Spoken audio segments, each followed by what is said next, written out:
Olá, boa tarde. Meu nome é Letícia Siqueira Moreira, atualmente sou aluna da UNIME Lauro de Freitas, né, estou no 10º semestre do curso de medicina.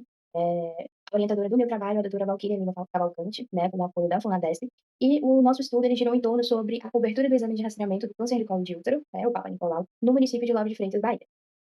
Então, para introduzir, né, o nosso trabalho, é importante a gente contextualizar a questão do câncer. Como nós sabemos, o câncer é um dos principais problemas de saúde pública mundial, né? É uma patologia que ela se desenvolve, né, de forma desordenada, associada a seus fatores de risco, como fatores de exposição também. E de acordo com o Instituto Nacional do Câncer, né, o INCA, no Brasil, no triênio de 2023 a 2025, estima-se uma ocorrência de 704 mil novos casos de câncer, né? O que nós podemos evidenciar é que nas mulheres o câncer de colo de útero ele é o quarto câncer mais comum e a quarta principal causa de morte de câncer em todo o mundo, né, com uma estimativa mundial aí de cerca de 604 mil casos e 342 mil mortes por câncer de colo de útero apenas no ano de 2020. E trazendo um pouco esse recorte para a América do Sul, a estimativa foi de 41.734 novos casos de câncer de colo de útero, assim como 22.221 mortes no mesmo ano evidenciadas. Então, outro ponto importante também, para o nosso trabalho é entender essa etiologia do câncer de colo de útero especificamente, porque ela vai estar associada a infecções persistentes de alguns tipos do HPV, que é o papilomavírus humano, né. Nós sabemos que nós temos aí subtipos, desse vírus, né, que são oncogênicos, especificamente o subtipo 16 e 18. Então, né, somado a essa desbiose que causa justamente por essa infecção do vírus, vai se criando um ambiente propício para o desenvolvimento dessas lesões precursoras de neoplasia maligna. Entretanto, é importante ressaltar que, apesar dessa alta prevalência e incidência do câncer de colo de útero, né, em vários países do mundo, principalmente no Brasil, esse câncer ele pode ser prevenido, né? Nós temos hoje disponível a vacinação contra o HPV, e uma cobertura de exames de rastreamento, justamente para esse rastreamento precoce de lesões precursoras do câncer de colo de útero. No Brasil, o câncer de colo de útero ele predomina principalmente nas regiões norte e nordeste, né, seguido da região centro-oeste, que ocupa a terceira posição, seguido da região sul e, por fim, a região sudeste, né, em nível de incidência. Em termos de mortalidade, em 2020, no Brasil, ocorreram cerca de 6.627 óbitos, né, com uma taxa de mortalidade bruta de 6,12 mortes a cada 100 mil mulheres. E um dado que é estimado e é muito relevante é justamente esse risco da incidência do câncer de colo de útero no triênio, que é de 15,38 casos a cada 100 mil mulheres por ano. É importante a gente contextualizar que um conjunto de ações ela vem sendo adotada pelo Ministério da Saúde, né, justamente com esse objetivo de reduzir a incidência do câncer de colo de útero. Isso não são ações de agora, muito pelo contrário, desde a época de 90, né, o SUS ele passou a realizar esse exame de rastreio, o Papa Nicolau, em mulheres de 25 a 64 anos que já iniciaram a atividade sexual. Em 98 teve o início da estruturação do sistema de controle do câncer de colo de útero, né, o SIS-COLO, justamente visando implementar esse sistema de informações sobre a doença, que é disponibilizado na plataforma DataSUS do próprio Ministério da Saúde. E em 2014 foi iniciada essa imunização para o HPV, né, passando a fazer parte do calendário de vacinação da criança e do adolescente. Então, essas iniciativas, elas estão justamente alinhadas com a proposta da OMS, de definir uma estratégia global para, eliminar mesmo o câncer do colo de útero como um problema de saúde pública, né, por meio tanto da vacinação contra os tipos de HPV, assim como os meios de rastreamento e tratamento dessas lesões precursoras de forma precoce, como metas a serem alcançadas até o ano de 2030. Então, nesse sentido, né, é de suma importância, o conhecimento sobre a cobertura desses exames de rastreio no Brasil, dentro das suas diversas regiões, justamente visando uma melhoria nas suas políticas públicas de saúde. Então, o objetivo do nosso trabalho, ele gira, em torno exatamente disso, que é avaliar a cobertura do exame de rastreamento do câncer de colo de útero no município de Lauro de Freitas, né, Bahia, no período de 2014 a 2024.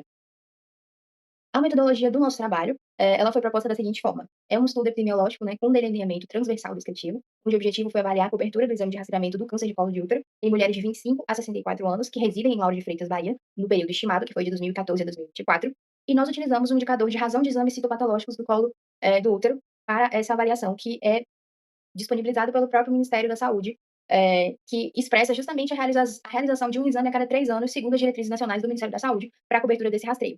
Ou seja, sendo o resultado 1 o seu parâmetro para essa análise. É o que nós vamos buscar no nosso estudo no município de Lauro de Freitas. O método de cálculo que foi utilizado, foi o número de exames citopatológicos do colo do útero em mulheres na faixa etária de 25 a 64 anos, residentes em determinado local e ano, que no caso foi o Lauro de Freitas, e o número de mulheres de 25 a 64 anos residentes no respectivo local e ano dividido por 3.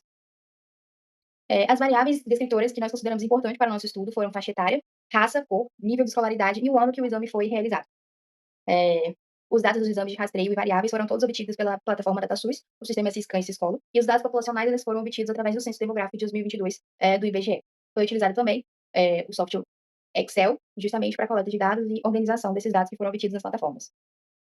Só para contextualizar um pouco a questão dos nossos resultados, o município de Lauro de Freitas ele está localizado na região metropolitana de Salvador, né, no litoral norte da Bahia, e tem uma área ali de 57.942 quilômetros quadrados. Em 2024, a população do município de Lauro de Freitas era de 217.960 habitantes, né, com uma densidade demográfica de 509,22 habitantes por quilômetro quadrado.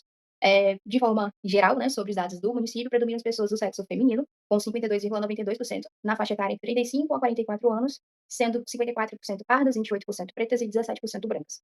Os dados sobre o nível educacional mostram que em 2023, o índice de desenvolvimento de educação básica de Lauro de Freitas foi de 4,6 nos anos iniciais e 3,6 nos anos finais do início do ensino fundamental.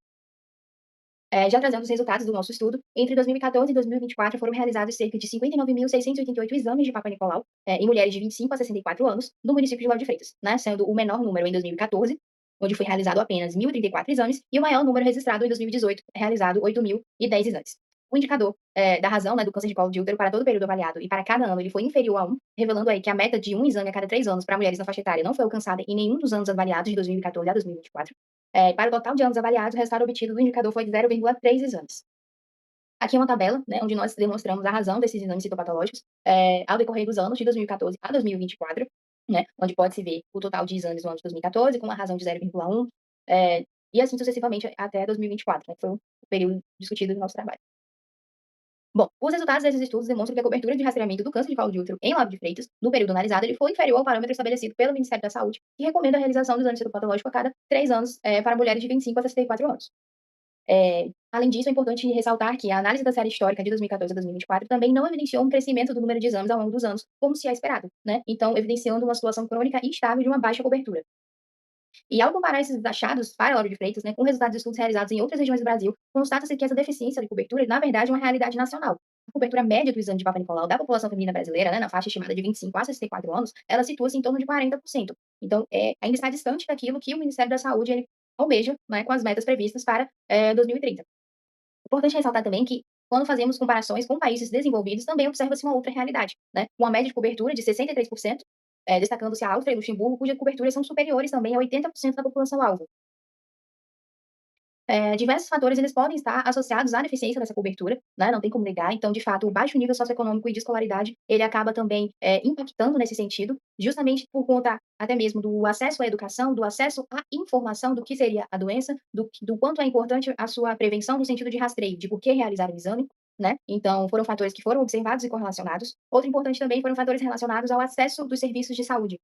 Muitos trabalhos que utilizamos, né, no nosso estudo para fazer a discussão, eles também apontam justamente a dificuldade do acesso ao serviço de saúde, principalmente, no que tange à falta mesmo de insumos para realizar os exames. Então isso é algo também que deve ser levado em consideração, porque por vezes faltam, né, os equipamentos necessários e você não consegue realizar, fazer esse parâmetro, previsto, né, pelo Ministério da Saúde. Outro ponto também que foi, destacado foi a questão do medo e do preconceito, também associado à questão do baixo nível socioeconômico e de escolaridade. Por vezes as mulheres têm medo de realizar o exame por acharem que vai doer, por acharem que é uma invasão de privacidade, por não saberem o objetivo daquilo, e um preconceito também.